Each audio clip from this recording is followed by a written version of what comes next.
With my week 3 team builder for the UPL. This week we are facing Max.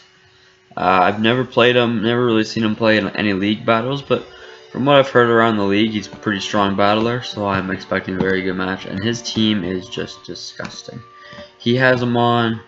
If you guys watch my MSL battles, that just absolutely destroyed me in Zygarde. So, it won't be a great matchup for us, but as you can see with our team, you'll see a little trend that all of my mons can kind of deal with Zygarde. The goal this week was to not lose to Zygarde. That's kind of what I was planning on. So, we'll see how that goes. So, we'll break down the teams first. So you guys should know my team. Thunder's T, Hydreigon, Arcanine, Empoleon, Drapion, Cradily, Primarina, Bronzong, Azelf, Nidoqueen, and Mega Kangaskhan. So, that's my team. Max's team. He has a little Aurora Veil team, right, a little far, with Zygarde 50%, Suicune, Lycanroc Dusk, Alolan Ninetales, Miltank, Alolan Persian, Torn T, Decidueye, Blaziken, Alolan Raichu, and Mega Mawile.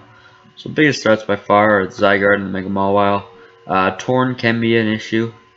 I do have a dedicated switch into Torn though, which is very nice this week. Lycanroc I don't think will do a ton to me. I have a Cradily. Cradily switches in relatively well to that, so I'm not too worried. Nidoqueen switches in, stuff like that. Anyways, we're just going to jump right into my team. Our first mon is our Mega Mawile switch in. They're very hard to find, and luckily I do have Arcanine. The guys have been giving me a little bit of a hard time, and I love Arcanine. If you actually look at the kills, Arcanine has 6 kills, and only one of them is with an attacking move. So he's currently the MVP of the league, so that's pretty nice, my boy. As you can see, he's also my channel mascot, so Arcanine is pretty much my favorite Pokemon.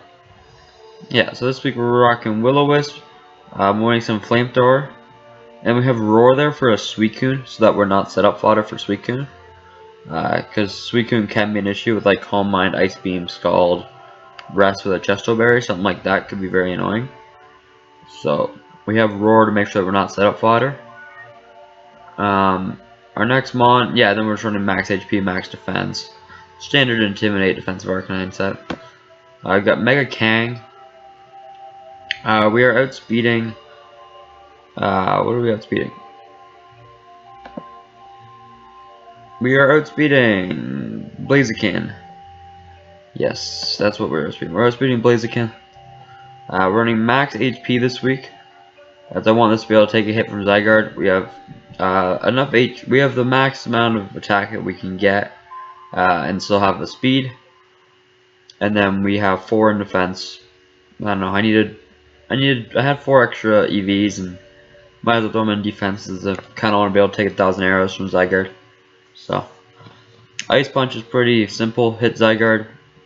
A Return hits pretty much everything else, and what Return doesn't hit, Earthquake does. Things like Blaziken and Mega Mawile.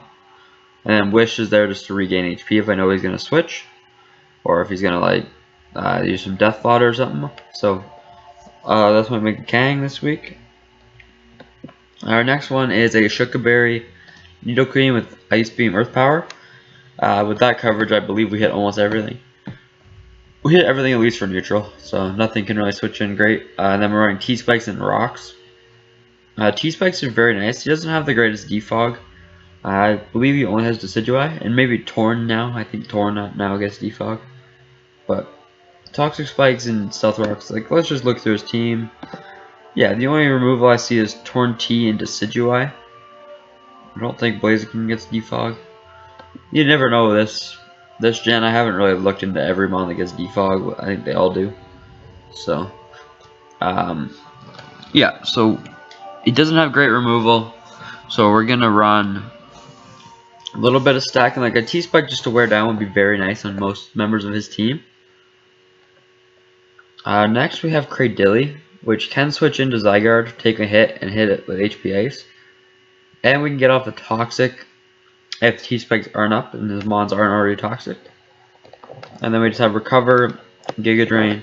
Another thing with putting Rocks on Nidoqueen, it allowed us to run HP Ice on our Cradily, so we can hit the Zygarde. Because normally I would run Rocks on Cradily, but I kind of needed these 4 moves this week. So it's nice that I can pack rocks onto another mon. I guess I could have put it on Azelf, but Azelf is there for a different purpose this week.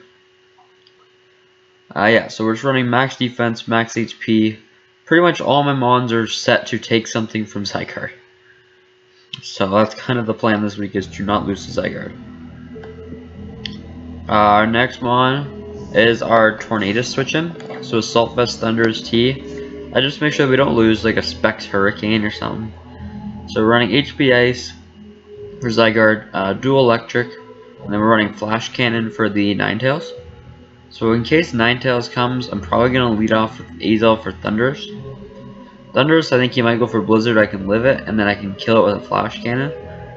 Not sure if I like that plan yet, but I'll figure it out by the time the battle comes. He might not even bring Ninetales, you never know. And our final mon is Azelf, so we're running Expert Belt, Elemental Punches this week. This gives me super effective coverage against every mon in his team. And then we're running U-Turn. Expert Belt is there to bluff a boosting item, like a Bandit or something.